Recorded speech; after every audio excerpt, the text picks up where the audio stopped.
When I started, I was the best king of Israel. By the time I finished, I was the worst king of Israel. Every Jew who has ever lived should spit in disgust at the sound of my name. My name is King Solomon, and I'm sure you've heard a lot about me. King Solomon has long had a reputation for being the wisest man who ever lived. Unfortunately, he foolishly led his country into the worship of false gods and away from the worship of the one true God.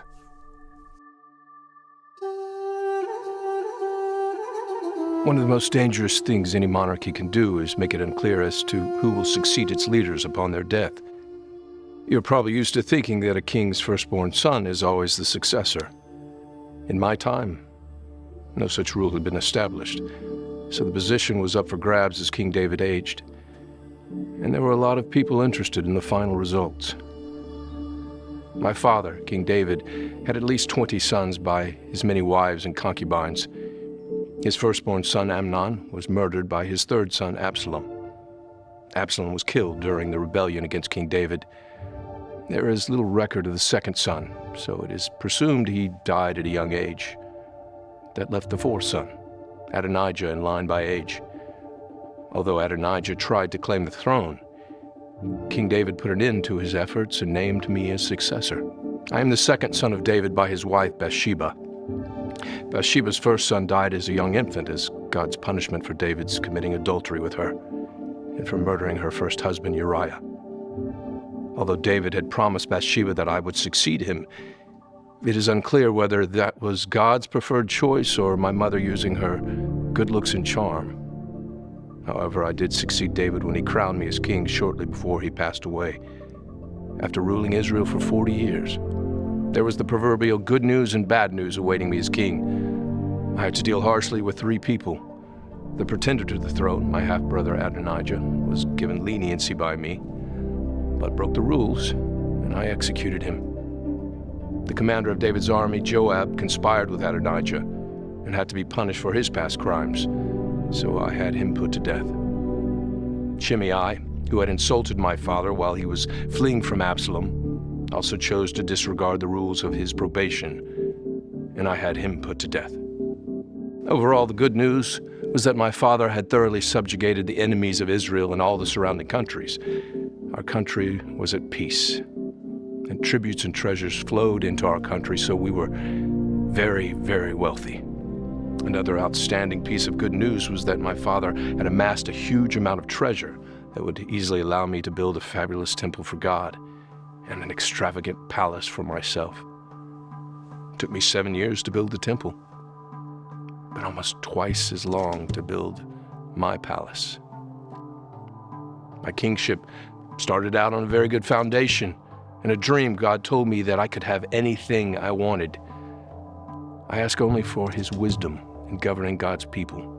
God was so pleased with this unselfish request that he granted me great wisdom and great riches. I finished building the temple and palace, and the Lord appeared to me a second time. He told me that he had consecrated the temple and that his name, his eyes and heart would be there forever. That promise was conditional. God also told me that if I walked before him with integrity and obedience, that my line would be established forever. If I or my descendants chose to turn away from God and not be obedient, he would cut off the Israelites from the land and reject the temple. Simple, right? All my descendants and I had to do was walk with integrity and obedience to God. I started doing so with the best of intentions. My wisdom became the stuff of legends. I was the wisest person in the world. I was capable of talking about any subject. People of all nations came to listen to my wisdom. Now, most people know the story of me finding the true mother of a baby by threatening to cut it in half. Most people know that I had more knowledge than any other man of my time. People from all over the world came to listen to me, including the Queen of Sheba. But even in my wisdom, it was not enough to protect me from my riches. My first use of riches was to build God's temple and all its furnishings. And God was very happy with the results of building his house. he might not have been quite so happy that I spent so much on my own house. After that, I just kept amassing wealth as it flowed in. Hundreds of years before my time, Moses had commanded that when Israel had a king, he must not acquire a great number of horses, especially from Egypt, not take many wives, or his heart would be led astray, and not accumulate large amounts of silver or gold. I clearly violated the third of those commands by accumulating large amounts of silver and gold. In fact, silver was so common under my command that it was considered common stone. That excess of wealth might have been excused because God had granted it to me in a blessing. But one of my first uses for my wealth was to accumulate a great number of horses, especially the really fine horses from Egypt. I had 12,000 horses. So many that I created special cities in which to house them and my chariots. As you can guess, this not only cost a huge amount of money to upkeep, but it started turning my trust from God to trusting in my own army. I should have known better. My father David did the same thing when he ordered a census to count his fighting men. And God got so angry that he sent a plague to Israel that killed 70,000 people. I made God even more angry than my father. But God did not react as quickly. Worse than any of those things, though, I started accumulating many wives. How many? My father David had at least 8 wives. I had 700 wives of royal birth and 300 concubines. My wives and concubines came from many countries and worshiped many gods. Through them, my heart was turned from the true God to many false gods. Since my wives were of royal birth, they were obviously from different countries and different races. This violated God's decree that we Jews not intermarry with other races. So why? Why did I marry so many wives of royal birth? In my wisdom, I was sure that marrying them was a diplomatic way of having peace treaties with all these countries. Rather than follow my father's example of trusting God and having a powerful army, I decided to trust in my own diplomatic skills. This would turn out to be disastrous for Israel. My wives influenced me greatly, but it was I who chose to turn my heart from the true God. I didn't just barely turn away from God, but I did it with fervor. I followed Ashtoreth, the goddess of the Sidonians. I followed Moloch, the detestable god of the Ammonites. And on a hill east of Jerusalem, I even built a high place for Moloch and for Chemosh, the detestable god of Moab, who required detestable types of sacrifice. I did these sorts of things for all my wives, though against what I knew was right. My heart turned completely from God. That is why I was the worst king of Israel. I introduced worship of false gods to the Israelites so powerfully that they never fully recovered. I violated the terms of the deal I had made with God in my second vision. And because I turned away from God, he punished me and my people, as he said he would. He was intent that we would turn from our wicked ways and become his people. I knew the drill. As I once wrote, don't fail to discipline your child. The rod of punishment won't kill him. God determined that the kingdom would be partially torn away from the line of my family, and he raised up adversaries to my rule, both internally and externally. One of those adversaries was Hadad the Edomite. He and his raiders were a constant torment to my rule from Edom. Another adversary was Rezon from Damascus. He and his men were a constant menace to my rule from the country of Aram. It may sound like Hadad and Rezon were not that big of a deal. They only controlled a small portion of the land in my empire.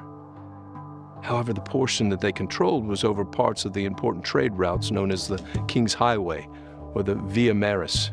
They had the capability to disrupt trade and to keep my military busy. However, they were not my biggest problem.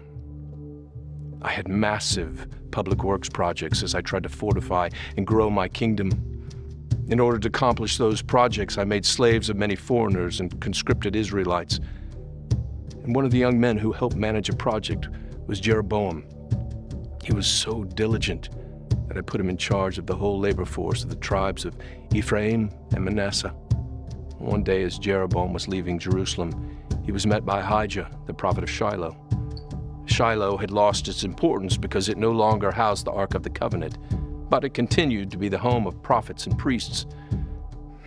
Ahijah told Jeroboam that God was going to split Israel into 2 pieces. One piece would have 10 tribes and be led by Jeroboam, while the other piece would only have 1 tribe and be led by my descendants. The tribe of Levi, the priest, would be split between the 2. The split was to occur after my death. Like me, Jeroboam was instructed to be faithful to God and to follow his commandments, or Jeroboam and his descendants would lose their kingdom too. When I found out about Ahijah's prophecy, I tried to kill Jeroboam, but he fled Egypt and stayed out of my reach.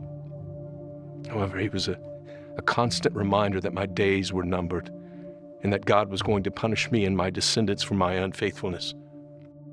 You may have noticed that there is no prophet associated with my story. I did not have a prophet to help keep me in line.